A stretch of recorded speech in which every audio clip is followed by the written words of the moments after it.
பாஜகவினுடைய அந்த முக்கிய பொறுப்பிலிருந்து பிரதமர் பதவியிலிருந்து மோடி விலகிக் கொள்ள வேண்டும், அவருக்கு பதில் வேறொருவரை கொண்டு வர வேண்டும் என்பதில் RSS உறுதியாக இருக்கின்றது. இப்படி இந்த ரெண்டு அமைப்புகளுக்கும் இடையே, அந்த அமைப்புகளினுடைய தலைவர்களுக்கும் இடையே இந்த விவாதம் இவ்வளவு கூர்மை அடையக்கூடிய, இது விவாதம் என்று நாம் சொல்கின்றோம், ஆனால் இது ஒரு பனிப்போர் அல்லது மோதல் என்றே சொல்ல வேண்டும். மோடி தன்னை முன்னிலைப்படுத்திக் கொள்ள, தேசம் முதன்மையானது, கடைசிதான் தன்னை கருத வேண்டும் என்கின்ற நிலையில் இவர் தன்னையே முதன்மைப்படுத்திக் கொண்டு நாட்டை, செயல்பாட்டை, அரசை பின்னுக்கு தள்ளினார். மோடி சொல்கின்றேன், மோடியினுடைய வாக்குறுதி என்றெல்லாம் சொல்ல தொடங்கினார்கள். இதை இந்த தனி மனித கலாச்சாரத்தை, கல்ட் என்று சொல்வார்களே, அவர்தான் எல்லாம், அவர் சொன்னால் எல்லாம் நடக்கும் அப்படின்ற மாதிரி, இந்த மாதிரி ஒரு நிலையை ஏற்றுக்கொள்ள முடியாது என்று பல முறை மோகன் பகவத் அவர்கள் எச்சரித்திருக்கிறார். இவர் இருக்கிற வரைக்கும் இந்த ஐடியாலஜிக்கலா இருக்கக்கூடிய தொடர்பு இருக்கு இல்லைங்களா, RSS பாஜக ஐடியாலஜிக்கல் தொடர்பு, அது கொஞ்சம் கொஞ்சமா குறைஞ்சுக்கிட்டே வரும். மோடியினுடைய இதுல ஒரு நிலையற்ற பொருளாதார தன்மைக்கு காரணம் மோடி, அமித்ஷா இவங்களுடைய அரசுடைய செயல்பாடு தான் அப்படின்றது கருதுறாங்க.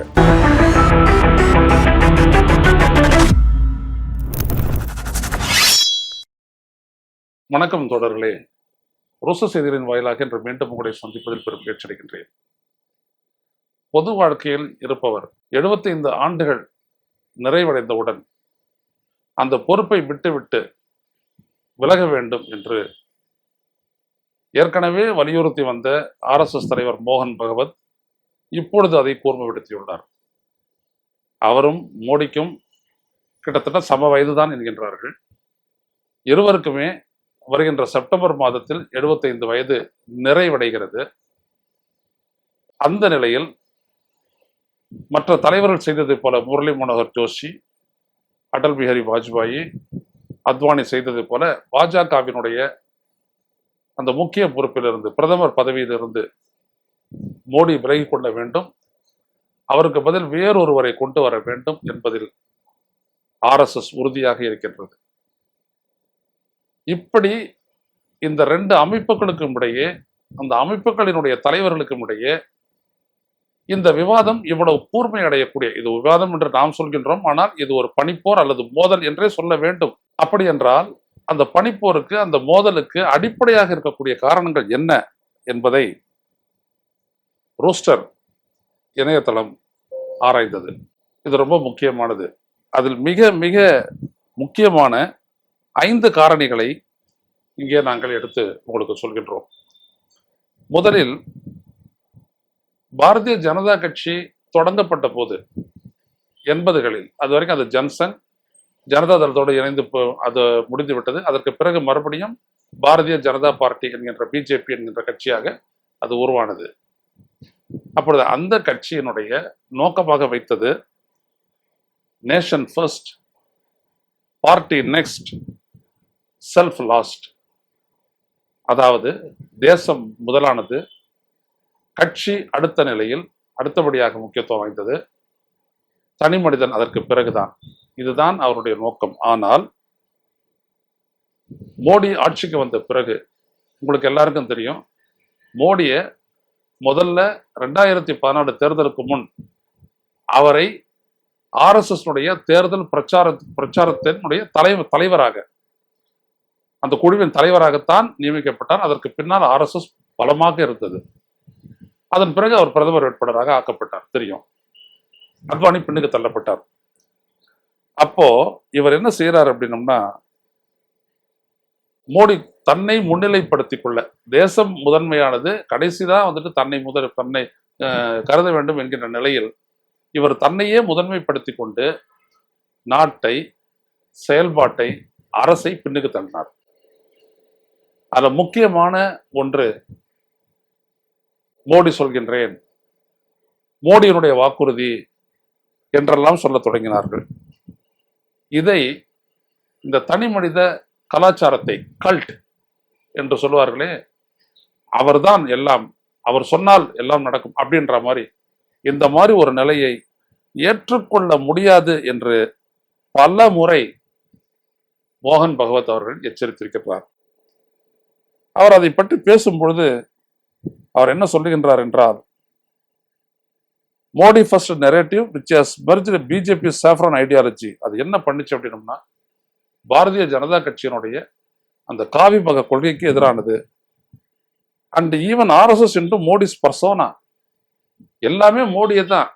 அது ஆர்எஸ்எஸ் இருந்தாலும் காவி பயம் இருந்தாலும் எல்லாத்துக்குமே வந்துட்டு அந்த பிம்பம் வந்துட்டு மோடியை வைத்தே கட்டமைக்கப்படுகிறது என்று சொல்லி அதை எதிர்த்திருக்கிறார்கள்.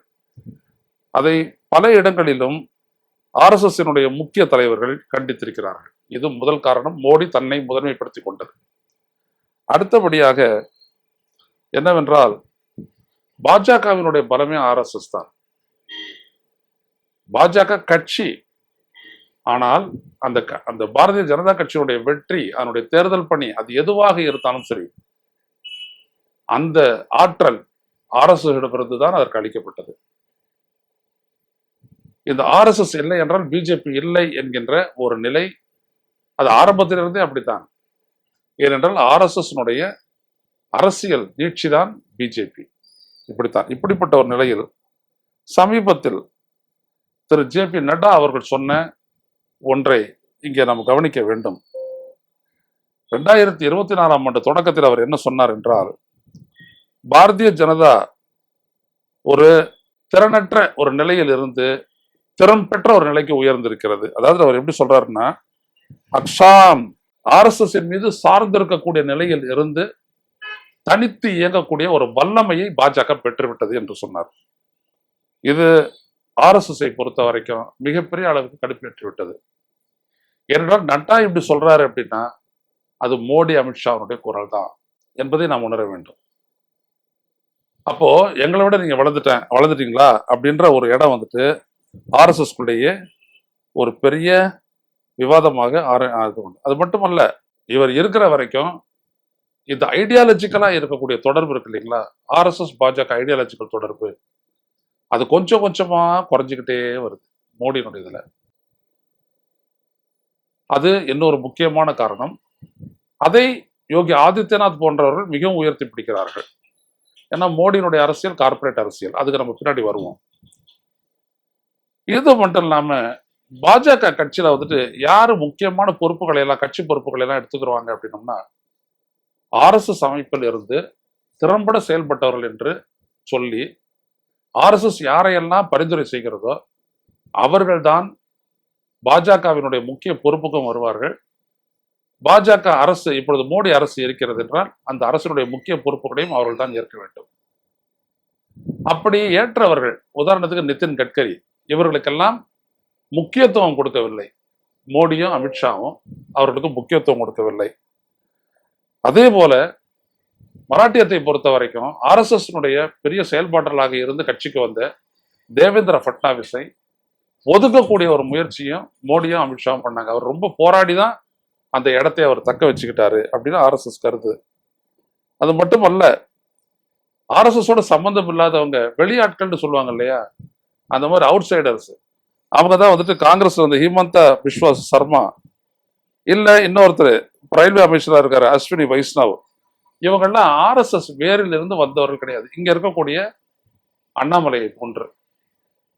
ஆனா இந்த இடத்துல இதை வந்துட்டு நல்லா புரிஞ்சுக்கணும் அப்படின்னம்னா எப்படி சொல்றதுன்னா, பாஜகவினுடைய முக்கிய பொறுப்புகளில் நியமிக்கப்படுபவர்கள் பிறகு ஆட்சி கொண்டு போகப்படுகிறார்கள். எல் முருகன் மாதிரி இவர்கள் எல்லோருமே ஆர்எஸ்எஸ் இல்லாதவர்களாகவும் பாஜகவினுடைய கொள்கை மோடியின் மீது அபிமானம் கொண்டவர்களாகவும் இருக்கின்றார்கள். இப்பொழுது அப்படிப்பட்டவர்கள் தான் கொண்டு வரப்படுகிறார்கள்.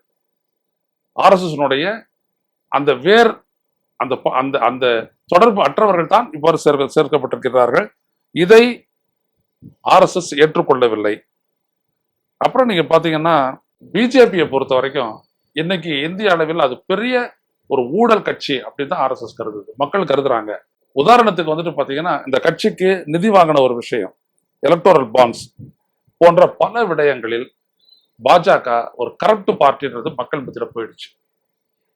அது டெண்டர் ஊழலா இருந்தாலும் சரி, நேற்று நம்ம பேசுறோமே பிரிட்ஜ் கொலாப்ஸ் ஆனதா இருந்தாலும் சரி, இல்ல ரயில்வே விபத்துகளா இருந்தாலும் சரி, இந்த கார்பரேட்டுகளுக்கு வந்துட்டு எல்லாத்தையும் வாங்கி கொடுக்கறதா இருந்தாலும் சரி, அதனால ஏற்படுற ஃபெயிலியரா இருந்தாலும் சரி, ஒரு நிலையற்ற பொருளாதார தன்மைக்கு காரணம் மோடி, அமித்ஷா இவங்களுடைய அரசுடைய செயல்பாடு தான் அப்படின்றது கருதுறாங்க.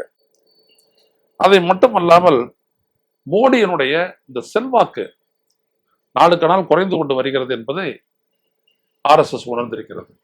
எப்படின்னா 2014 286 இடங்களில் வென்ற 282 இடங்களில் வென்ற பாஜக 2019 மக்களவை தேர்தலில் 303 இடங்களை கைப்பற்றியது. ஆனால் இப்பொழுது 63 இடங்களை இழந்து சிறுபான்மையாக ஆகி கூட்டணி அரசைத்தான் நடத்தி கொண்டிருக்கிறது. இது மோடியினுடைய செல்வாக்கினுடைய சரிவை காட்டுகிறது. இதற்கு மேல் இவர் இருந்தா இன்னும் கட்சி கீழே போகும் அப்படின்னு நினைக்கிறாங்க. இப்ப இந்த இடத்துல இருந்து நீங்க பொருத்தி பாருங்க, ஏன் ஹரியானா, மகாராஷ்டிரா போன்ற இடங்களில் தேர்தல் ஆணையத்தை பயன்படுத்தி இவர்கள் வெற்றி பெற்று அதன் மூலம் அவங்க சொன்ன செய்தி என்னன்னா, எங்களுக்கு செல்வாக்கு இல்லைனாலும் மற்ற விதத்துல நாங்க வெற்றி பெறுவோம், அதிகாரத்தை தக்க வைப்போம் அப்படின்றது தான். ஸோ அவங்களுக்கு சவாலா அமைஞ்சது போன தடவை நடந்த மக்களவை தேர்தல். அதிலும் குறிப்பாக ஆர்எஸ்எஸ் செல்வாக்கு, அவங்களுடைய செயல்பாடு, அவங்களுடைய ஆதரவு இல்லாத காரணத்தினாலேயே பாஜக உத்தரப்பிரதேசத்தில் மிகப்பெரிய தோல்வியை தழுவியது. இது ரொம்ப முக்கியமானது. எனவே இப்படிப்பட்ட நிலையில் மோடியினுடைய தலைமையை மாற்ற வேண்டும் அப்படின்ட்டு ஆர்எஸ்எஸ் துடிக்குது. அது மட்டுமல்ல, ஒரு மிக முக்கியமான ஒரு செயல் என்ன அப்படின்னோம்னா, மோடி அமித்ஷா வந்துட்ட உடனே அவங்க இந்துத்துவ கொள்கையை ஒரு கவசமா தான் பயன்படுத்துறாங்களே ஒழிய, இப்ப ராமர் கோயில் அது ஒரு கலெக்டிவ் எஃபர்ட் அப்படின்ட்டு மோகன் பகவத் சொல்றாரு. ஆனா ஏதோ தன்னுடைய சுய முயற்சியின் மூலமா தான் அது கட்டப்பட்டது அப்படின்ற மாதிரி மோடி ப்ரொஜெக்ட் பண்றாரு. இது தவறுன்னு ஆர்எஸ்எஸ் கருதுது. ஏன்னா அது ஒரு நீண்டகால கனவு திட்டம். அதை எப்படி இவர் எடுத்துக்கிறாரு அப்படின்னு சொல்லிட்டு அது நினைக்குது. மட்டுமல்லாமல் மிக முக்கியமாக மோடி அரசு கார்பரேட்டுகளுக்கு சாதகமாக போகுது. பொதுவா பாஜகவை பொறுத்த வரைக்கும் அது ஒரு சுதேசி கட்சி. இங்கே இருக்கக்கூடிய சிறு குறு நடுத்தர தொழில்கள், வியாபாரிகள், வியாபார நிறுவனங்கள், இவைகளினுடைய ஆதரவோடு தான், அது மக்கள் ஆதரவோடு தான் அது இயங்கி வருது. ஆனா மோடி அமித்ஷா கடைபிடிக்கக்கூடிய பொருளாதார கொள்கை இந்த சிறு சிறு வியாபார நிறுவனங்களை எல்லாம் அழிக்கக்கூடியதாகவும், சிறு தொழில்கள், நடுத்தர தொழில்களை அழிக்கக்கூடியதாகவும் இருப்பதனால் இது நீண்ட காலமாக இந்தியாவிற்கு சாதகமான ஒரு கட்சியாக இருக்க முடியாது என்று கருதுகிறார்கள், ஆர்எஸ்எஸ் கருதுகிறது. எனவேதான் இந்துத்துவ கொள்கையை சும்மா ஒரு கவசமாக வச்சுக்கிட்டு ஆட்சி பண்ணக்கூடிய மோடியையும் அமித்ஷாவையும் அவங்க நீக்கணும்னு முடிவெடுத்து அதற்கு முத்தாய்ப்பாகத்தான் இந்த 75 வயது ஆகிவிட்டது என்கின்ற ஒரு விடயத்தை முன்னிறுத்துகிறார்கள். இதுதான் முக்கிய காரணம். இது நிறைவேறுமா? எங்களை பொறுத்தவரை இது நிறைவேறாது என்றுதான் நினைக்கின்றோம். ஏனென்றால் பாஜக அரசு, மோடி அரசு அது எக்கனாமிக்கலி வீக்கர் செக்ஷன் இடபிள்யூஎஸ் இடஒதுக்கீடு கொடுத்து 10% கொடுத்தது பிராமண வாக்காளர்கள் மத்தியில் ஒரு பெரும் வரவேற்பை பெற்றிருக்கிறது. ஒண்ணு, இந்த நாட்டினுடைய கார்பரேட்டுகள் மோடிக்கு ஆதரவாகவும் மோடி தலைமைக்கு ஆதரவாகவும் இருக்கிறாங்க. சர்வதேச சக்திகளும் மோடிக்கு ஆதரவாக தான் இருக்கு. எனவே இந்த இடத்துல பாஜக என்ன பண்ண முடியும்? நட்டா சொல்றது தானா, ஒரு கேப்பபிலிட்டி எங்களுக்கு வந்துருச்சு, திறன் வந்துருச்சு அப்படின்றது தானா? என்ன நடக்கிறது என்று பொறுத்திருந்து பார்ப்போம். நன்றி, வணக்கம். ஊடகம் கார்ப்பரேட் அரசியல்வாதிகளின் கைப்பாவையாக, அடிமைகளாக இருந்தது போதும். இனி சாட்டை எடுத்து சுழற்றும் நேரம் வந்துவிட்டது. ஊடகம் பொதுமக்களாகிய உங்களுக்காக, உங்களாலேயே இயக்கப்பட வேண்டும். ஊடக சுதந்திரத்திற்காக உங்களின் பங்களிப்பை இன்றே அளித்திடுங்கள்.